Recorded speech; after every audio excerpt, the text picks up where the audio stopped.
So I think, I never quite know where to start because I don't know everybody here, but I know many of us are familiar with the SIBO conversation.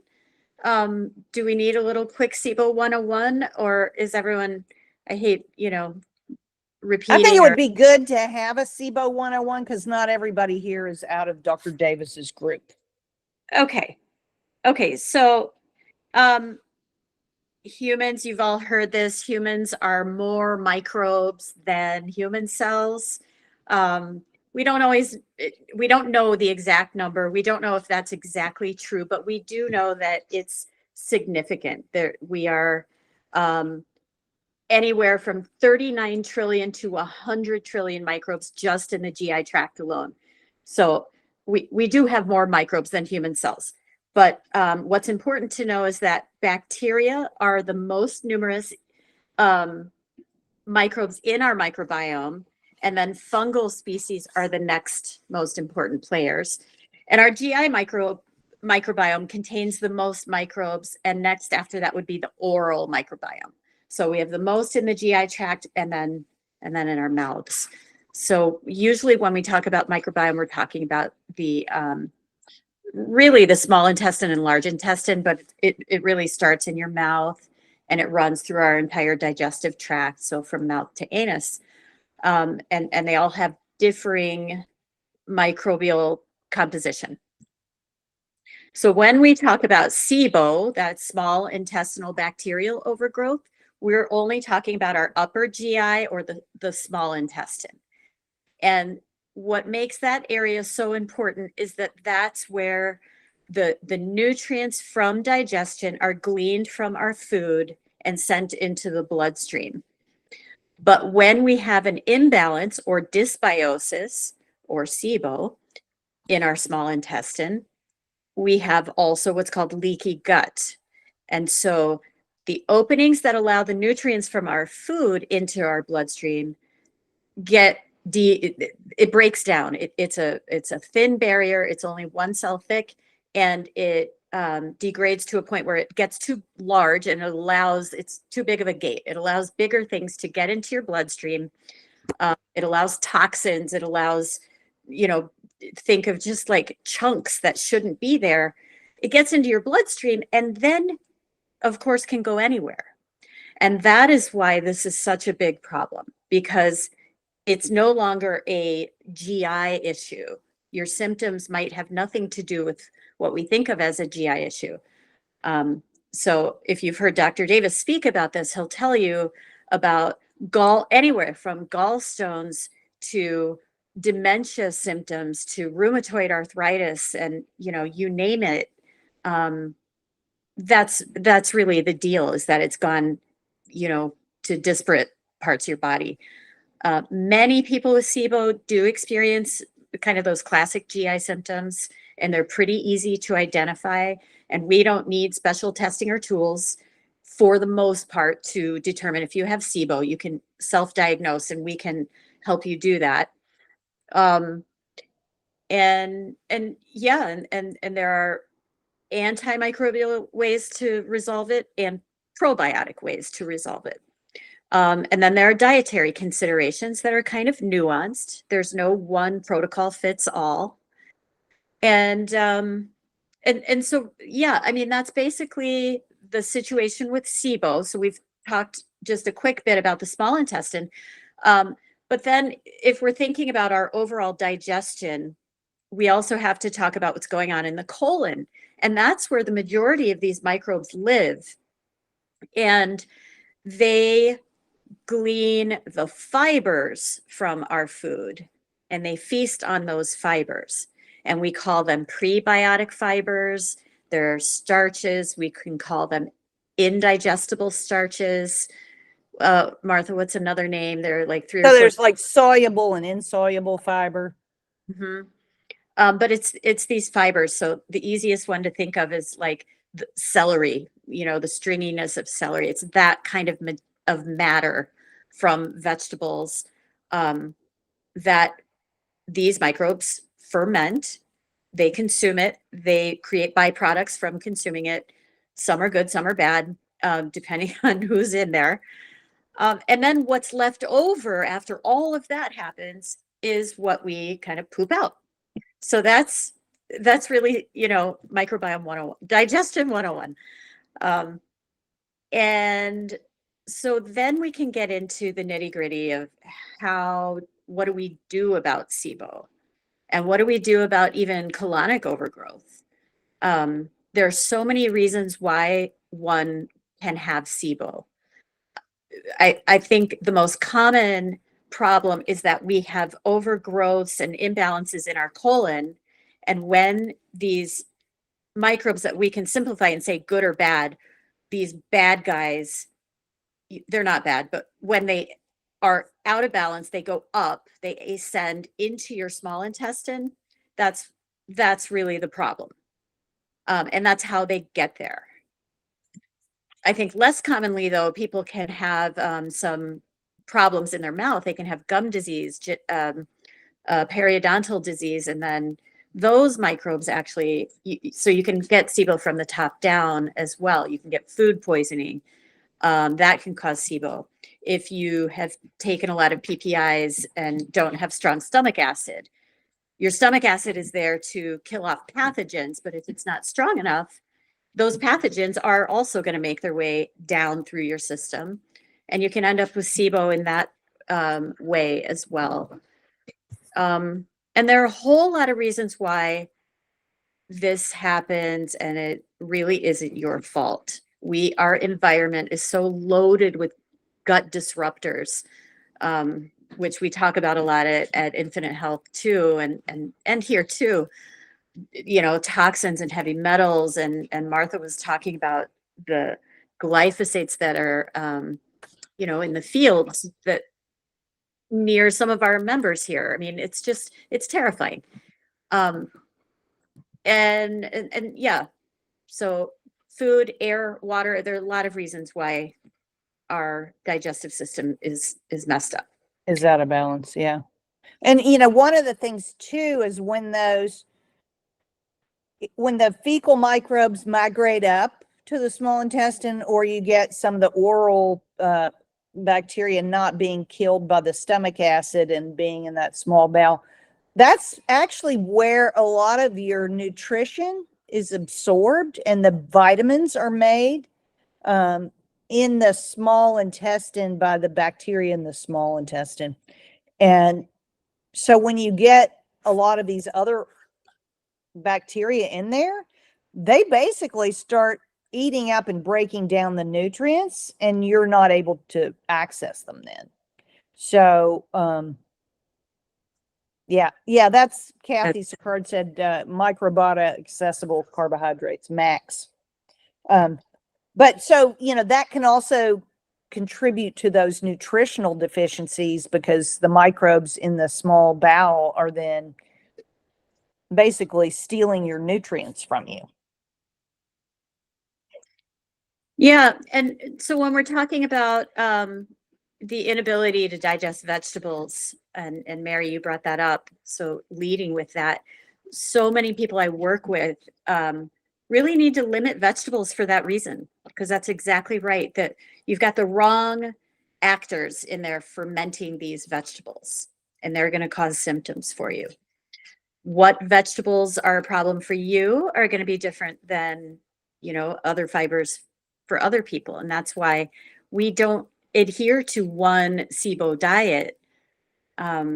Because if I'm working with somebody who says, I am just fine when I eat carrots, I'm going to say, eat carrots, because that's great. I want you to be able to eat foods. And there's just no reason to, I guess, overthink the nutrition piece of it. We can tease out what the problem foods are, and it doesn't have to be complete deprivation.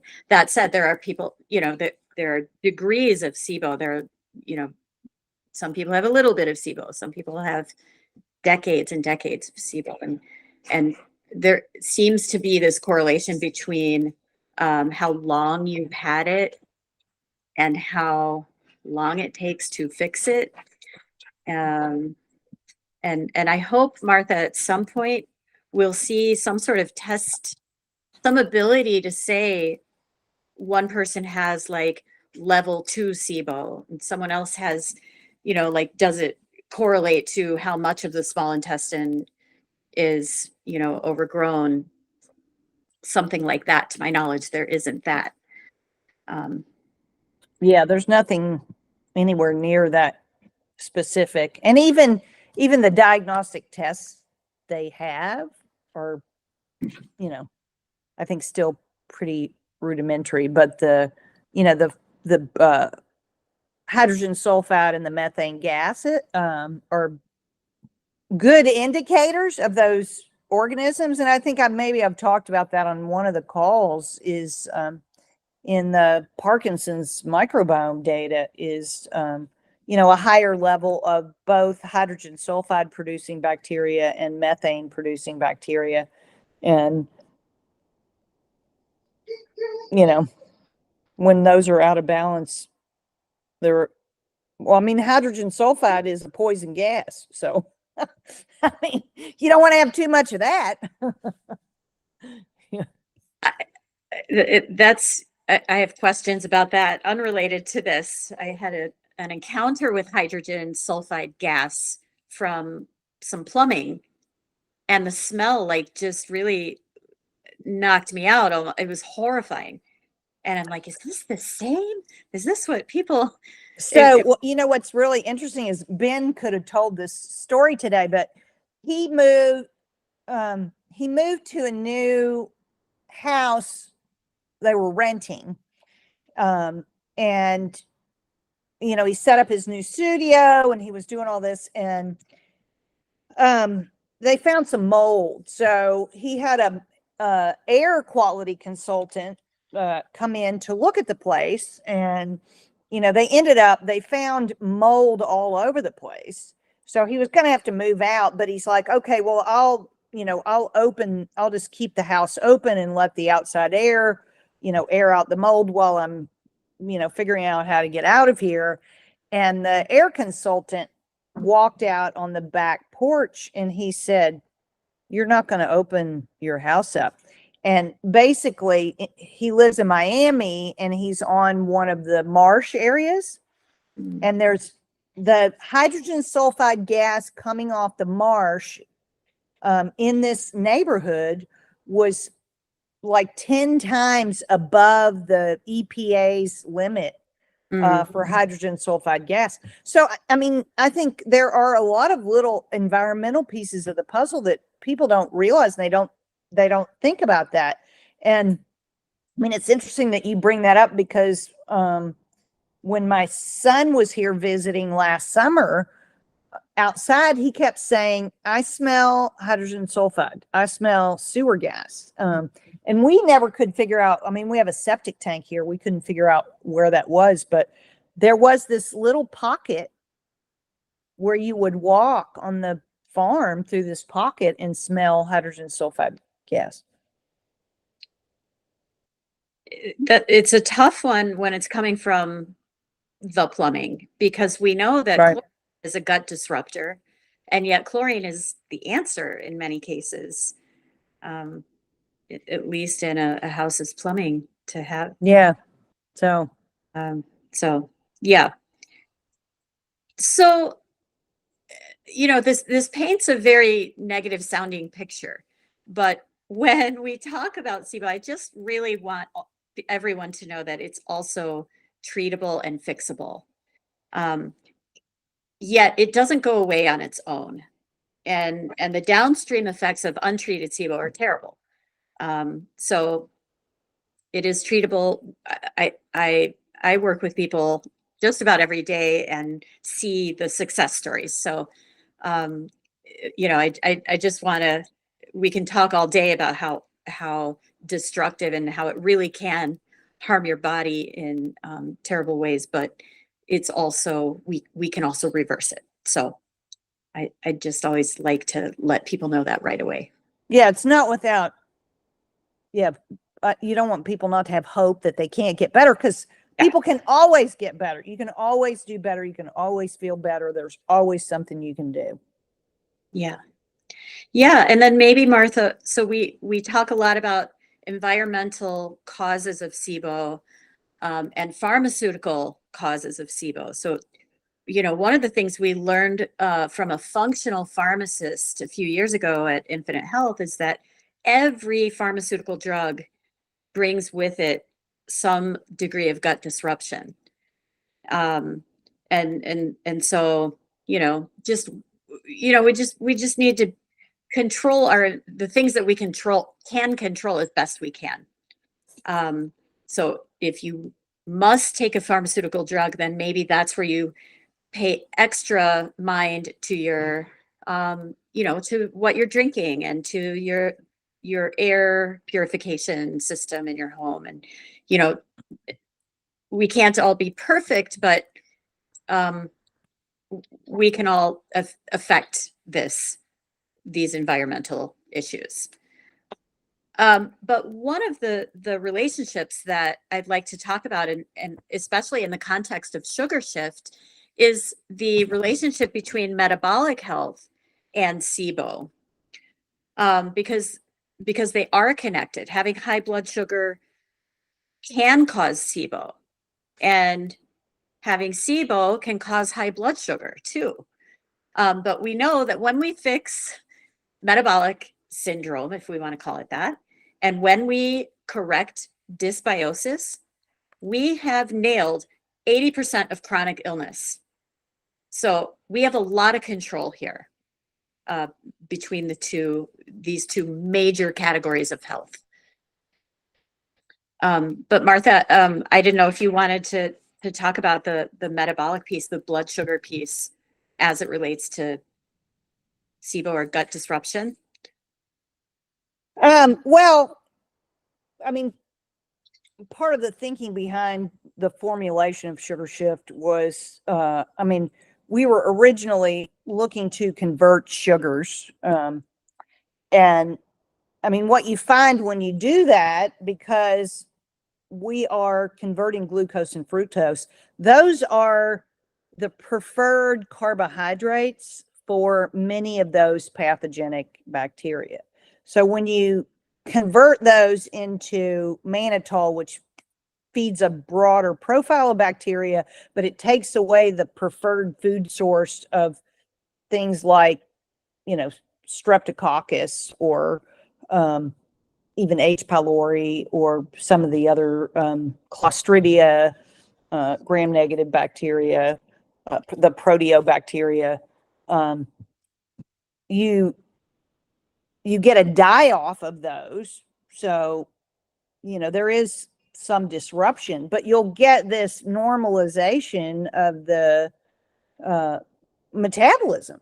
Basically, you get a broader profile of good bacteria stepping back in to fill the space, and so your metabolic health starts to return to a more balanced state.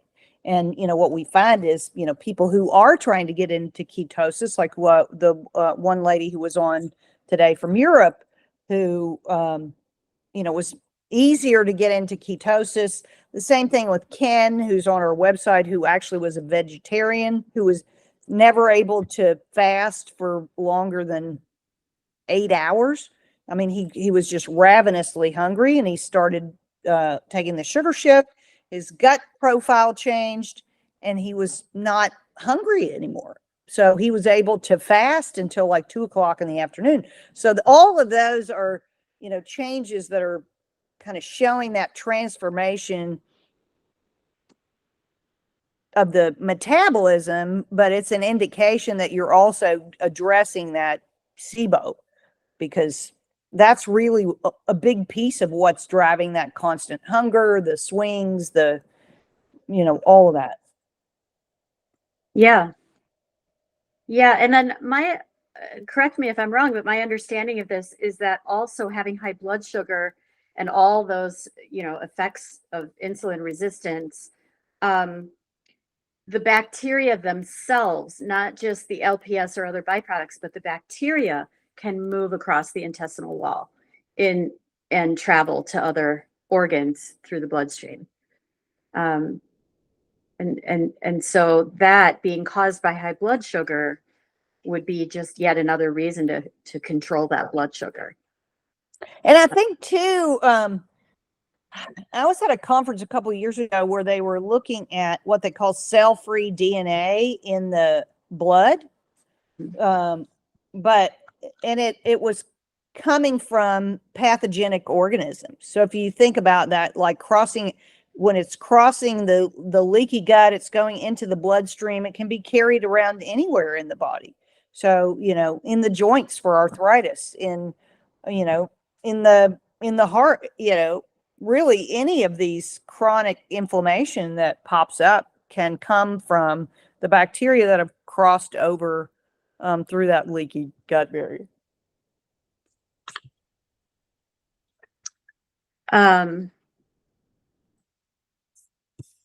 So we've talked about blood sugar and metabolism and that big number of 80% of chronic illness. What is interesting to me then is what is a healthy microbiome? And this is where I could really get lost in like the world of anthropology and thinking about hunter-gatherer populations, and that's one of the other things I just love about working with BiotiQuest and seeing Raul's work pop up, just looking at other cultures' microbiomes. But one of the things we know is that the modern hunter-gatherers are free of the things that make us ill. They're free of constipation. They don't have diverticular disease or colon cancer or coronary disease or type 2 diabetes. They're not obese. The conditions that are common to us, anthropologists call the diseases of civilization. And yet when their intestinal microbiomes are assessed, at least in stool samples, they have a lot more in common with each other. And these are populations that are all over the world in various distant parts of the world. They have much more in common with each other than they do with us. So that brings up just, some interesting questions, I think. Because I think our microbiome is there to help us adapt to our environment. I think, even rewinding the tape a little bit into history and prehistory, we have a microbiome because our genes, we can't evolve fast enough. We are still biologically the same humans as our our ancestors. So we've got these microbes that are they're the shortcut they help us evolve and adapt and change with environmental changes. And so I'm not even sure where I was going with that. And we have in the last probably 100 years, but let's just say the last 50 years, what we have done environmentally on the planet to our food, to our air, to our water, to the types of things that our food is stored in, the ways that our food is stored, the products that are put on the food for storage. There are so many factors that have changed over that 50 years that is not only, I mean, a big part of why it's impacting us so much is many of those things were focused on this antimicrobial approach to food. And if you go back 100 years, we preserved our food by, fermentation, basically. So we were symbiotic with the microbes in our food. We weren't, we were pulling the stuff out of the soil and washing it off, but, we weren't irradiating it and, doing all these things to kill all the microbes. So this germ warfare, I say, that we've done on our food has, totally depleted the microbiome of the food that we eat in a commercial grocery setting, as opposed to shopping at the farmer's market where, it is coming from the farmer's farm. It still has dirt on it. He hasn't irradiated it. Or, where we are, in Dr. Davis's group, fermenting things because, we want to build up our microbes and grow these cultures. I had the opportunity last week to spend 2 days with Dr. Don Huber, who's he's retired. He'll be 89 next month. He was the head of plant pathology and biology at the University of Purdue for about 30 years. And he's the world expert on glyphosate. And one of the things that we talked about is, the importance of microbial communities, just like in our own society and, we've had such a breakdown of our own culture because we're so mobile. People move around. We used to have close-knit culture. And it's the same thing with the microbes. You have these keystone species that maybe, are the ones that build that structure that holds everything together. And, as we were having that conversation, I was thinking about, like, when my husband and I first moved to Colorado, we moved to a brand new neighborhood. Every single house that came in was a brand new house. And so all of us were coming in at the same time with kind of the same hopes and dreams. And we built this really strong community. And then when we moved out, it started to kind of frizzle a little bit.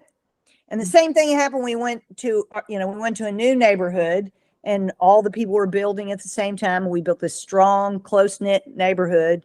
And then we sold our house and moved, and it started to kind of frizzle a little bit.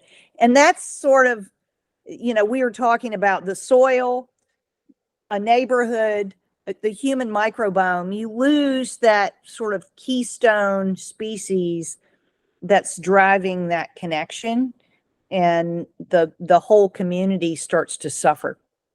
So, Yeah. Yeah. Jen, Yes. do you remember, like, when you were talking about the hunter-gatherers? I know Dr. Davis has mentioned that they had a lot of acromantia. Right? Do you remember that?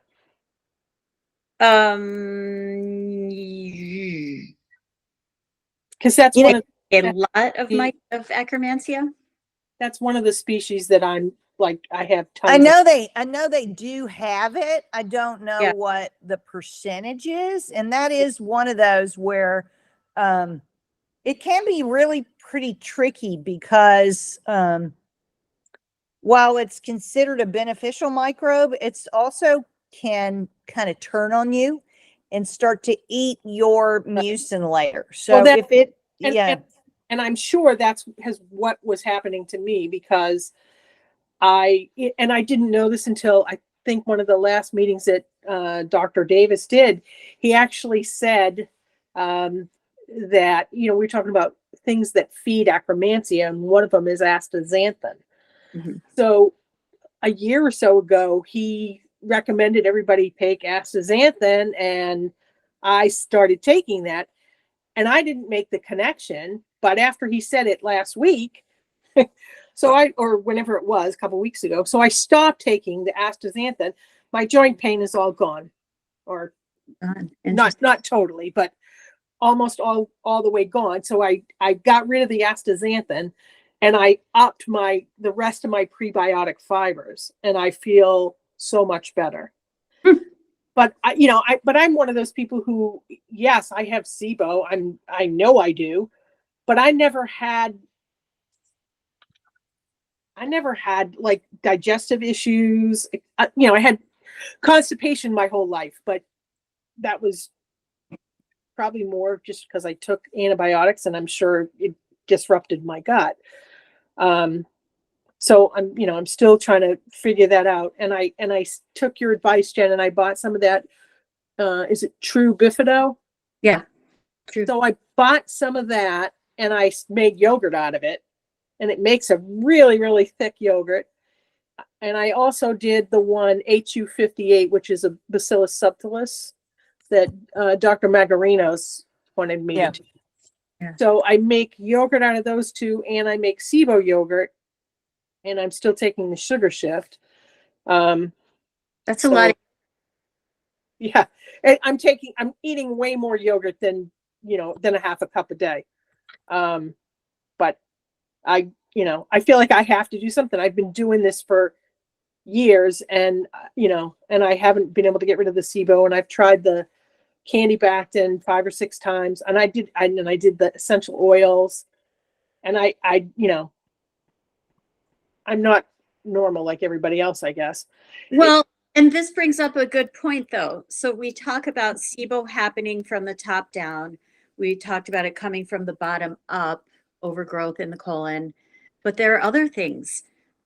With some people, I recommend that they find a visceral manipulation practicener who can feel, who's trained in feeling if there's something structural happening, if there's ileocecal valve stuck open, if some people are born with an extra turn in their colon, and that can cause things to be a lot slower, and like very slow motility can also cause constipation and therefore methane Right. CO. Well, I've gone back and forth like with different magnesiums. So, I did the glycinate for a long time. And then when I started the Sugar Shift Challenge last year, I had been taking the magnesium citrate. So I had gotten to the point where my stools were too loose. Mhm. So I stopped taking the magnesium citrate, went back to the glycinate, or I think Dr. Magarinos advises to use the bisglycinate. And I also used magnesium threonate because I have a horrible time sleeping some nights. I'll have 2 or 3 nights and I'll sleep great, and then I'll have a bunch of nights where I'm awake for 2.5, 3.5 hours. So, And well, we can talk offline. I know we've got some sessions, but that's where the thyroid comes into play here too, and perhaps other hormones. I know, when we're postmenopausal, yeah, we have to address, perhaps some I mean, gestational issues or it's a couple of the functional people that I've gone to, and I said, how about we take some T3 or NDT or something like that. And I can't, everybody just advises against it. I should probably just order it on my own and be done with it, because, they're like, well, you have a slow thyroid, but, that'll screw things up worse. So today on this call with this nutritionist, and maybe you guys know this, but she said you need to have tyrosine, phenylalanine, iodine, copper, and selenium to convert to T3. Yeah. I went back and forth. I take selenium every day. When the last functional medicine doctor that I went to, and he was the one who said, oh, let's take you off of stop eating all these foods. And I became worse. I got to the point I couldn't walk. Oh, I remember. Yeah. I was just like, okay, dude, you don't know what you're talking Have you about. ever tried sea moss? Have you tried sea moss? The one I have is kelp for iodine. iodine. Yeah, I use the Nature's something or other. I think it's the one that we do in Wheat Belly. Yeah. But I went back and forth because I also had thyroid nodules. So, I had somebody try to tell me that I had Graves' disease, and I was like, no, I don't think so. So I think if anything, I probably am hypothyroid or Hashimoto's or something like that. It's low. Yeah. And then there's the whole uncontrolled thyroid conditions. You don't want to take iodine until you know you've got things nailed. Yeah. So Martha, anyway. Martha, could you repeat those things for the thyroid? Because I'm having issues with converting T4 to T3. Tyrosine, phenylalanine. So that's 2 amino acids, iodine, copper, and selenium. Okay. Tyrosine and what was the phenyl? What? Phenylalanine, Okay, PHENYLANINE. Okay, thank you. Yeah. Also, you were talking at the other call today to a lady about taking her temperature a couple times a day for her thyroid. Yeah, that's to Yeah, well, I mean, That- it was like if you look it up, it'll tell you it's crazy, but of course, there's probably a Yeah. reason why they want you to think of. So actually, we started testing the temperature because of a gentleman who's a toxicologist who suspects, well, he sent me a bunch of research that there's a connection to Parkinson's and carbon monoxide poisoning. Oh, ooh, that's bad. And so he had both John and I measuring our body temperature, and John's temperature runs about 2 degrees lower than mine. Mm. So in the conversation today, in looking at John's thyroid and his thyroid blood work and also what's going on, she talked about something called Wilson's syndrome. That's not Wilson's disease. Right. Wilson's syndrome is different. But one of the things she said is that Wilson's syndrome will also have the lower body temperature. Okay, so that would be like to eliminate that. I Because if your body temperature is so low, it's also not going to be able to raise the temperature enough right. to kick out the pathogen. So you're not going to be able to generate a fever either. Okay. I had to stop taking the T3, what is it? Leothyroid. Thyroid. Yeah. No, Oh, no, the I'm other. on thyroid and I was on the liothyroid.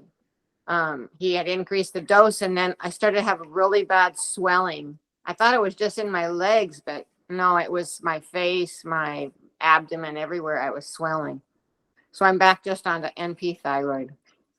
So thyroid was also another area that kind of popped up of interest to me because I talked to a lot of people with Parkinson's who had thyroid issues first. And then when we started collecting the fecal samples for the bank, and we had people fill out their surveys and they would have a primary diagnosis, but many people had thyroid issues. And I'm like, okay, this is the canary in the coal mine of, something that's going on. Well, so today, the other part of the conversation around thyroid was if you have either a very high viral load or a very high toxin load,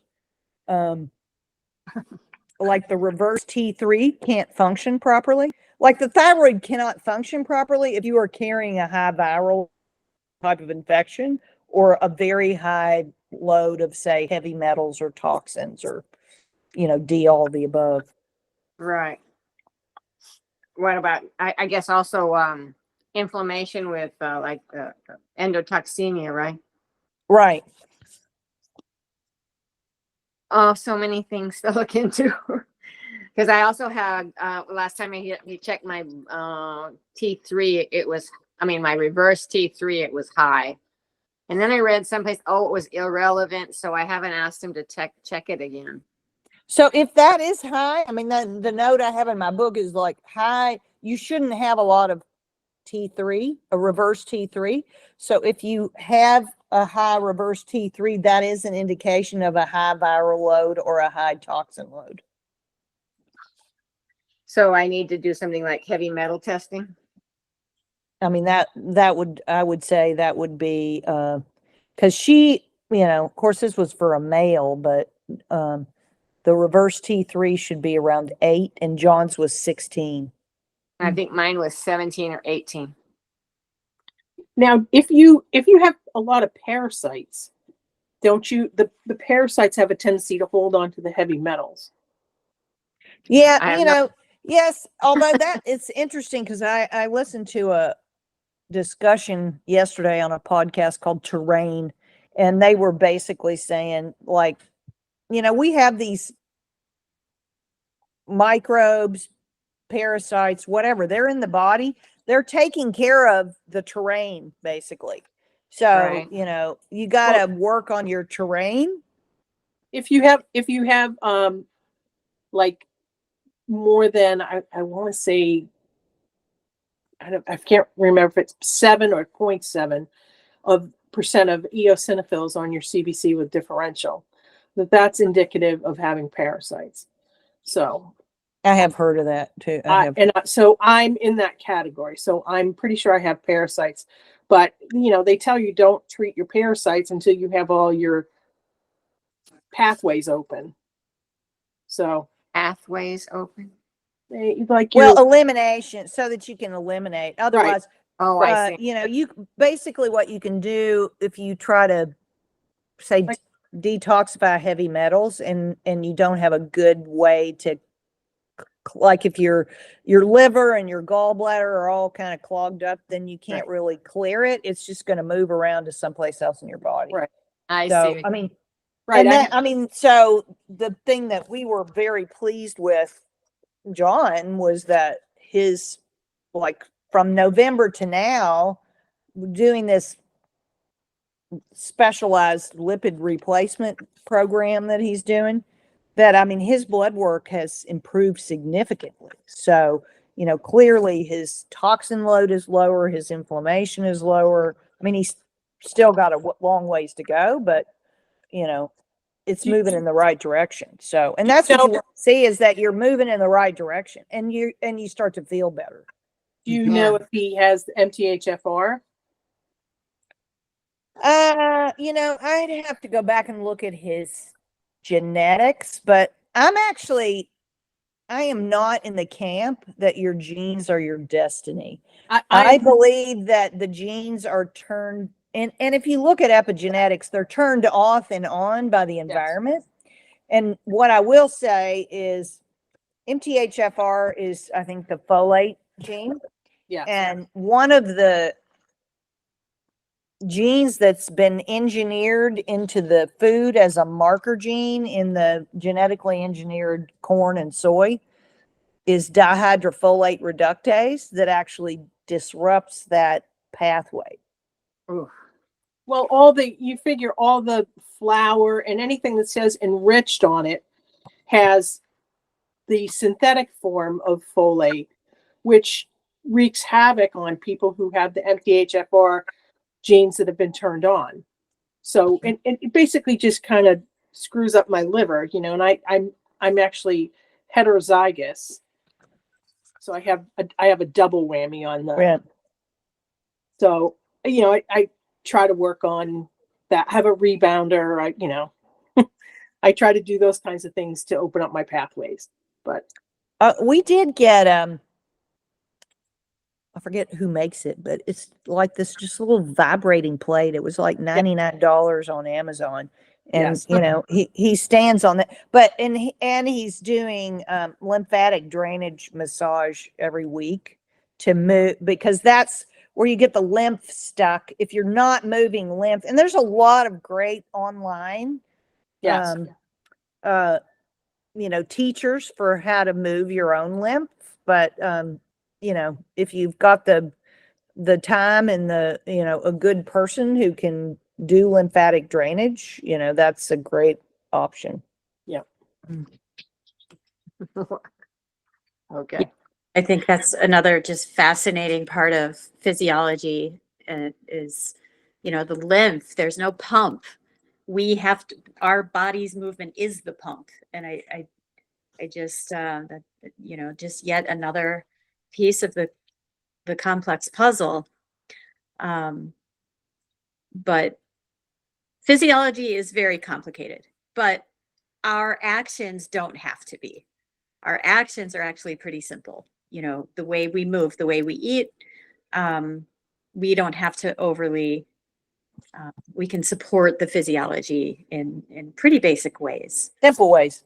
Well, this is actually from Asian culture, but when you get up in the morning, you're waking up, you just kind of take this little thing and it's not specifically lymph, but it's supposed to be like waking up your energy, but I think it also helps the lymph flow. Yeah. And There's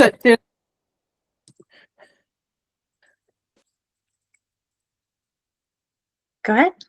there's things definitely on the internet where I've seen that, because all those places that it's like where your elbow is and like those are all places in here where you're supposed to kind of like, there's a whole routine of going down and behind your knees and like right in your hips. And yeah, I mean, if you do your own lymph, it is important to watch somebody who has some expertise on it, because you need to start in the right place because if you start down low and you're moving it up and you haven't opened the upper part that drains, then you're just sort of backing it up, as opposed to, that and dry brushing, another, which I have to say my skin is very sensitive when I do dry brushing.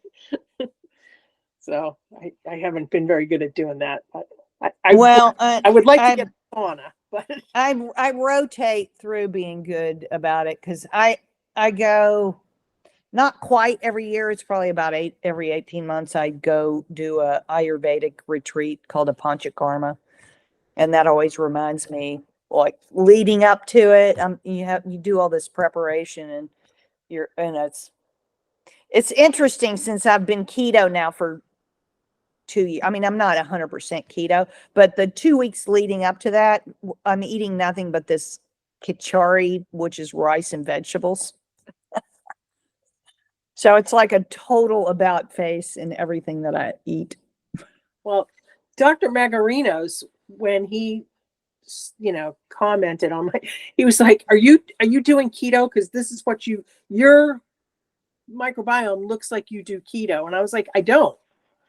Like I definitely eat a lot of vegetables, the green vegetables, and but I think because the Akkermansia was so high, but I'm assuming now that was high because I was doing the astaxanthin, which I've stopped. Hard to say. I mean, I like that you noticed an immediate improvement by eliminating it, but as I keep thinking about that, and I think I think there were layers to that. It could be, but I mean, I had like my percentage of Akkermansia was 11%. Or that's Yeah. So that's, I mean, most people are 1.4. So like, I think the balance got tipped with the astaxanthin. Yeah. But yeah, I think that was it. So I'm sure I still have, but I was actually surprised that I had Akkermansia at all from all the antibiotics. So, and I did buy 1 bottle of Pendulum, and I took over months, I took the 1 bottle of Pendulum. And that was probably also about the time I started taking the astaxanthin. Maybe a little before. Yeah, I like when people ask me, I definitely do not recommend that people take an Akkermansia supplement. Yeah. I just figured I figured I'd try it because I had felt like I had tried all these other microbes and nothing made a difference. I mean, and I've never, like I said, I've never had like, bouts of diarrhea or anything like that. I've always just had constipation, but I can eat whatever I want. Like nothing like that ever bothers me, but I know I have SIBO because I can't lose the belly fat, and my cholesterol is higher than it should be, and my HDL is lower than it should be. And, definitely since I started the sugar shift, which has been, I did it all of last year, and probably September, October, November, like 4 months of the year before, I think, is when I started the sugar shift. So 2022. I don't remember when you first came on Wheat Belly and talked about it. I think we did talk though. You had a long history of antibiotics. Yeah, 20 And that- plus years. Yeah. So, So it takes a little while to rebuild the ecosystem, the Well, terrain. Yeah. the Well, whole and thing is it's not like a roadmap that says, okay, we'll do this first and then this and then this. I feel like it's kind of trial and error. well, and then, you know, the longer I work in this field too, I see that there's no amount of perfect diet and good antimicrobials and, you know, SIBO treatment if you're in the presence of mold or if you've got chronic Lyme illness.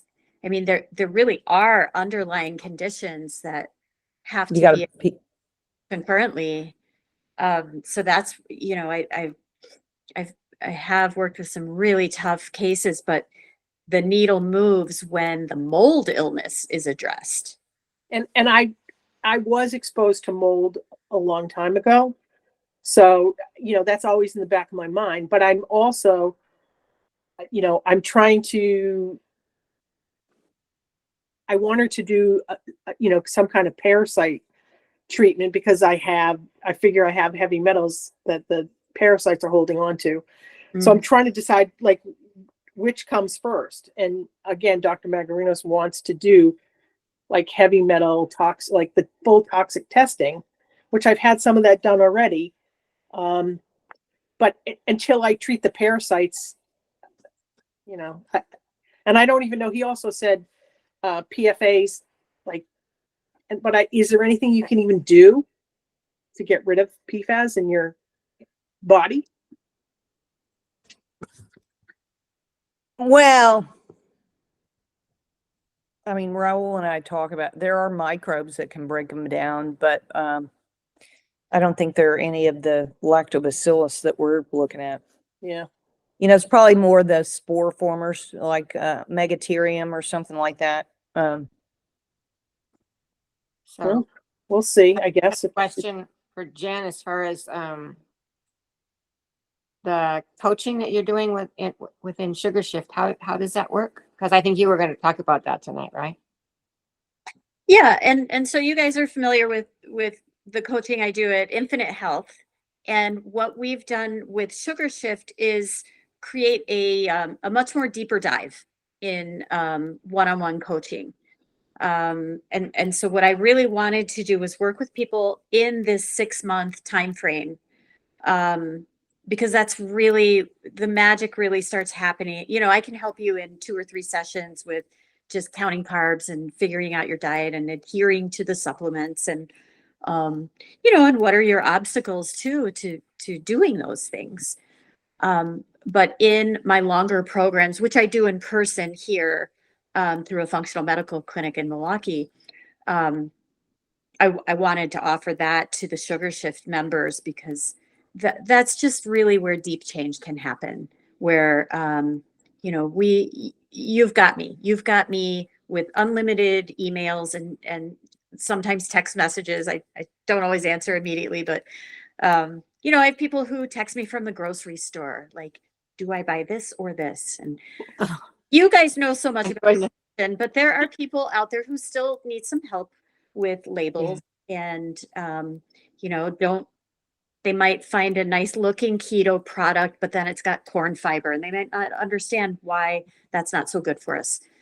So I encourage people to reach out to me. And I work with people who travel. And how do you navigate travel? I don't want you to think you can't travel or think you can't eat at restaurants. And so in a 6-month portion of any part of the calendar year, you're going to encounter a holiday or some birthdays or, any number of the obstacles that typically people bump up against. And again, I want you to enjoy these family feasts. But let's do it in a way that helps our body and not harms our body. So, Okay. so that's the rationale behind the 6-month program. And then in reference to Sugar Shift, on top of just regular coaching things, I'm going to help you, first of all, take the Sugar Shift test your blood sugar or however you're testing, whether it's fingerstick or CGM. And then, of course, we have amazing Martha at our backs to chime in and work with you as well. So that's the difference between the Sugar Shift Challenge group and then the VIP coaching group.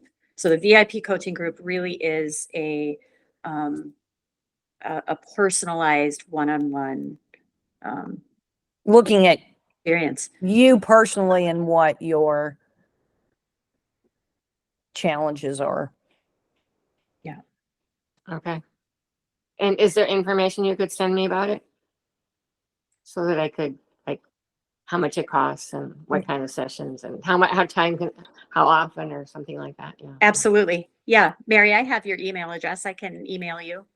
Okay. And All right, thank anybody, if anybody who's interested in talking to me, I do just a 15-minute discovery call with you to see if it's the right thing If it's a good fit. Yeah. and if you have questions. But I'm going to put my email here in the chat so you can reach me anytime.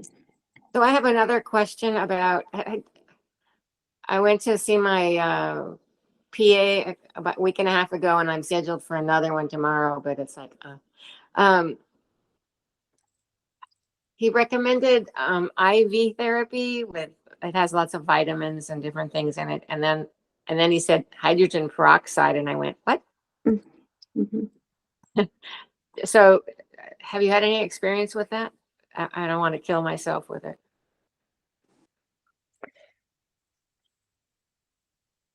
Well, Jen? Jen, Anybody? Or Martha? I You're all silent. well, we do a lot of IVs at the clinic here. We work with, ozone and and the nutrients you're talking about. I think that's more like a Myers cocktail, which is lovely. There are a lot of lovely IVs that you can do. They're not going to fix SIBO. No, it wasn't about SIBO. Oh, It was oh. about, I'm having really bad issues with allergies and Mm. fatigue. And then, of course, I was having the swelling in my legs. I don't know if if it just happened, but my allergies have improved Great. 60% Mhm. since I had that IV therapy. But I was just concerned about the hydrogen peroxide. I wasn't sure, like, what? Yeah, I don't know. I've nebulized it before. I think it's definitely out there. It's not my place to say whether it's appropriate for you or not. No, but I know you can't do that. well, we but- make it in our body. So, Yeah. we're Yeah. making hydrogen peroxide and moving molecules around all the time. It's just, it would really depend on exactly like what it's trying to address, where it's being applied, how, so it might be a little too much to, but I'll say this was not hydrogen peroxide, but John did something called EBU. I forget what all the letters stand for, but it's the plasma, the blood is basically removed from the body and run through a filter. Mhm. And so the proteinaceous debris is removed from the blood. The blood is put back in with methylene blue and red light therapy. Oh, and then while the blood's out and being filtered, it's also treated with ozone. So it's Yeah. killing, it's killing any of those. If there's any, bacteria in the blood, it's going to kill that. It's filtering the debris out and then, putting back the cleansed blood with methylene blue, which is a detoxifier. And it's an alternate electron donor for the mitochondrial respiratory chain. And then the red light is activating that. So, at first that might sound kind of crazy, but I mean, there have been some pretty people with pretty remarkable results from that. But there aren't very many doctors that do that. We went to someone in Southern California. Okay. All right. Claudia's had a question, and I'd like to call on her next. Claudia, go ahead. Think you're on mute, Claudia.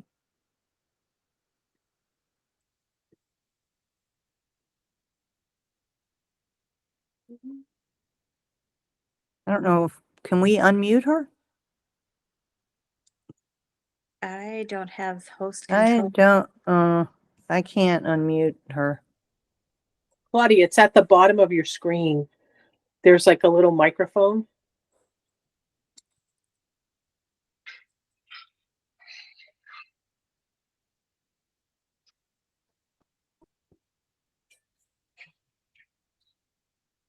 Oh, I think she had gotten booted out and now she's back. Now can you unmute yourself, Claudia? Yes, now it's working. There it is. I couldn't unmute myself. So I was wondering, can you actually overdo it with probiotics? I assume you can. And do you have any experience like if so specifically I was wondering because I think I saw an article in Dr. Davis' Facebook group about pancreas possibly being affected if you maybe take too many probiotics, because I was taking Gut to Glow at the same time with I started with the antibiotic antidote and sugar shift, and then I wanted to switch to only sugar shift, and then so one in the morning, one in the evening, and I also took the Gut to Glow, and I'm wondering if I just overdid it, and then I'd do a kefir. So I was do you have you heard of that by any chance or any experience?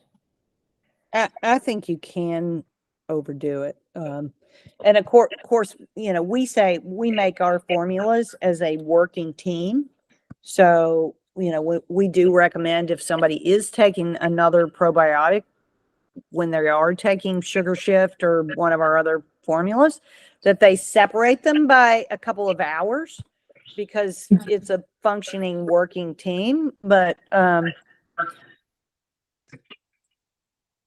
think especially if you are, I'm going to say trying to lose weight, you can probably overdo it with probiotics because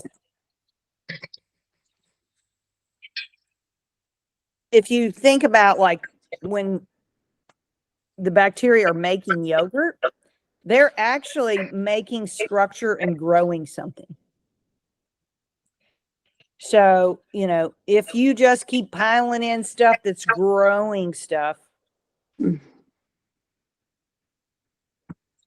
I think Dr. Davis talks a lot about if your immune system is compromised, like that. I think that's you brought that up before. Like Yeah, that's another area, another issue where. Okay, yeah, that's then that could make sense. Did he say in regards to specific pancreas or in general? No, what I remember was just more about if you're, you know, having a compromised immune system, like people who are being treated for cancer and, you know, certain other autoimmune diseases, maybe. But I certainly not an expert on that for sure. Well, I and mean, I just think of them as, you know, generally as interfering somewhat with each other. Mhm. And, you know, with our computational modeling system, we did look at some formulas that just threw a bunch of strains in there, and the competition just kind of ended up with one strain of bacteria kind of winning the battle instead of a nice working community. Mhm. Yeah, the Gut to Glow has the L-reuteri, Mm-hmm. and I thought I can take them closer together because it's also in sugar shift. But like I would, yeah, sometimes I would maybe not wait necessarily an hour or even. And then, yeah, for me, I'm also suspecting.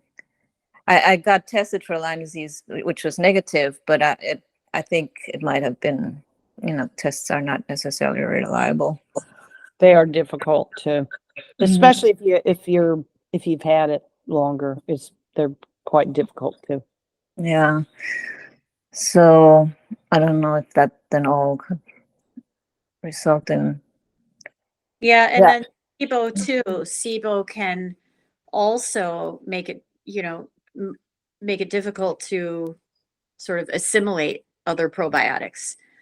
Um, and that can be a clear, one of I mean, clear. I did the SIBO protocol and then CIFO. I think I should have done the CIFO longer. Mhm. But possibly, or probably. But yeah, so CIFO probably too. Should have Okay. that. Yeah. Yeah. Mhm. I like what you're trying, but I would also look at can you digest fermented food? And Yeah, I can. Um, I mean, I just eat the store-bought sauerkraut and pickles, but it's not usually an issue, okay. or just maybe sometimes, but not on a regular basis. Hmm. Pickles aren't classically a fermented food the way they are commercially. Mhm. Just, I mean, people think they're getting a fermented food, but most of the classic pickles are in the store are not really fermented. Mhm. How about Bubby's, Martha? Do you have Bubby's pickles? I think Bubby's probably is. Yeah, Bubby's probably is, but most of them are not. Yeah.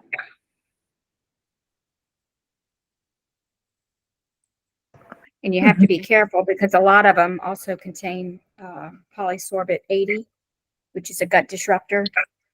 So I'm always looking for ones that do not contain that. And it's actually pretty hard to find. But the Bubbies is definitely a good brand. So I've made fermented pickles 2 weeks ago. I got them in my refrigerator. They're yummy. I did it with the starter of another sauerkraut, and also I threw in the plantarum lactobacillus plantarum B, the 299. Put in onions and garlic and all the spices. They taste great. I used English cucumbers. I didn't have organic ones, unfortunately. I'm very limited about my organic vegetables here in Waco, but they taste great. And what about the the store-bought sauerkraut? Do you think Well, you have to buy the one that's fermented in the refrigerated X section. I in don't the know. refrigerator? Yeah, the Um, jarred sauerkraut is canned and it doesn't have any microbes. uh-huh. So I- okay. Yeah, I'm not sure where you live, Claudia, but North Carolina. North Carolina, you should even like Harris Teeter, you've got those. Yeah. You should be able to find sometimes these places have even some local ferments. We're just Right. seeing these, just this nice explosion of new products of locally made, kind of an artisan lacto fermented vegetables. Yeah, I picked them up at the farmer's market too, local ones. Yeah. Mhm. And then there's Wild Brine, and that seems to be a nationwide. Oh, that's a I pretty. don't know if this one's nationwide, but this I get the guy got this at Fresh Market, Hawthorne Foods. It's golden turmeric sauerkraut. Oh, that sounds What a good. beautiful, yeah, what a great.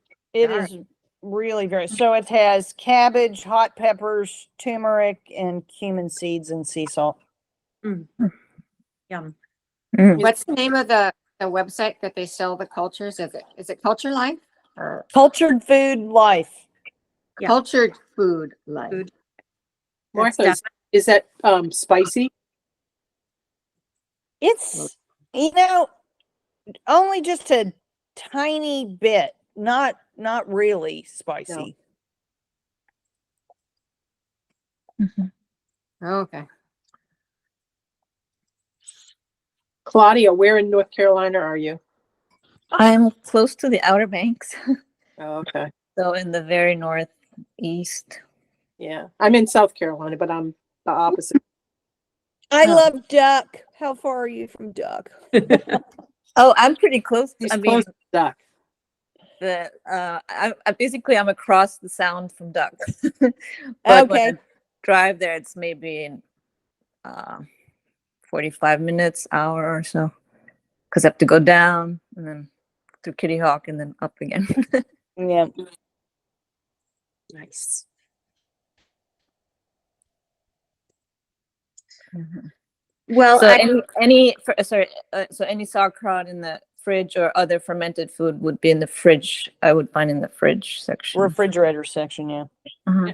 I think that's another thing that Dr. Davis says when you bring it home, you leave it on the counter for a day or two Yeah, I do that with the kefir. Yeah. and see if it can ferment a little bit more. Mm-hmm. And I ferment applesauce with the Flora Store. How does that work? I haven't tried that yet. It seems to work. I mean, it starts fizzing after like 24 hours. I know I'm supposed to do it longer, but then it tastes really strong like alcohol if I do like 36 or 48 hours even. It's like really alcohol. But for me, it's enough. I think it's Yeah. not really tasting sugary after 24 hours anymore for me. But So if you put it in the refrigerator, does it stop getting the alcohol? Or does it keep, I mean, I know it's going to keep fermenting slowly, but it won't get as, I didn't experience it getting much more alcohol. Yeah, The cider definitely does. It basically turns into like vodka. It gets pretty strong. oh yeah. I did the mango juice with the Flora Store. I couldn't drink it. It was awful. Yeah, that's what I used as well. It was a mix of pomegranate and mango, and it was somewhat sweet after 48 hours, so I left it a little longer. I think to whatever Dr. Davis is recommending now, maybe 60 hours. And then I put it in the refrigerator, and it has progressively gotten more and more like it could literally be like drinking a martini. I did that too. I was like, oh my God, that's way too much. I had to throw it out. yeah, well, I had some of my kefir whey that I left on the counter. I was on a call, maybe you guys already heard this, but I had 2 different jars and they were both sitting on the counter for probably 2 weeks. And one of them is just fine. It's, it smells just like the kefir whey. The other one I opened up and it was like acetone. I was like, okay, nail polish remover, that's going down the drain. Yeah. and it gets to that point. I'm sorry, when our ferments, our, Saccharomyces beverages get to that point, I haven't tried using it for a new batch. Would that work? I don't think I would try that because I think you've like gone sort of past the metabolic profile you want it to have. And With so my- what you've got there at the end is sort of hanging out in acetone. So I don't know. When I make kombucha, a couple of times I've let my kombucha go too long just because I'm not drinking. And I just use that I use it for cleaning stuff. I've only had this pear juice on my counter for 48 hours and it's already very sour. So with that, Yeah, I have to apple do it like 24 to 30s. yeah, and I've seen that, I think it's Susan Fox is saying 60 hours. I don't think I could drink Her house it. must be really cold. Yeah, Well, you can go through, I mean, so it can go through a cycle where, let's say at 36 hours, it tastes terrible, but it's then it's processing those metabolites and it's mellowing out further down the line. So you can have that in a fermentation because you'll go through various log phase growth and stationary phase and then die off. So, So my you know. house is like, it's not that hot. It's like maybe 72 today because it was a little warmer, but I don't know. So you think I should leave it set for another 12 hours at least to do the whole 48 hours? I think. I don't know. I'm just It's up to saying, you, Mary. you You'll have know. to let us know what happened. I put my kefir milk into it and it tastes really great. I prefer it that way rather than just the plain straight cider, apple, whatever. But I like it. It tastes kind of like a wine beverage. Anyway, oh, and I made that. Was it you, Martha, that recommended the beet kvass? Yes. So I made beet kvass. I used a recipe. I think it had too much salt in it, but anyway, it tastes great when I diluted it. So I love liked beet kvass. I mean, my recipe has a tablespoon of salt. I'm pretty sure I need to switch. It's a recipe book I bought a long time ago. I think she's using way too much salt. So Yeah, I just use a tablespoon, but I mean, it's still a little salty, but I like it. no, this one's more than a little salty. It's a lot. All right. Oh, here's my pickles. Can you see that? Yeah, those look good. Oh, Yeah. Oh, I put peppers in there too. So I'm gonna have some super. Can you eat too many fermented vegetables all at the same time? All those microbes, will they all like I jumble? don't know. I don't know. I think they're long range cooperative microbes. I think they're. Okay, I'm gonna go for it then. I'm gonna have my pickles and my kefir and my sugar shift. So, okay. All right. Well, I think we're a little bit over because we were going to try to do a short call tonight. And I actually have another presentation I have to do in an hour to a group of doctors. So I'm going to take a break off my video for an hour and visit with my husband. Well, good to see everybody. Thank you very much, Martha. Thank Appreciate you. Good luck Good in to your see you. presentation. Thanks. Thanks, so much. Jen. Did we Thank lose you. Jen? Well, there's Jen. Bye, Jen. Bye, Martha. Bye. Good night.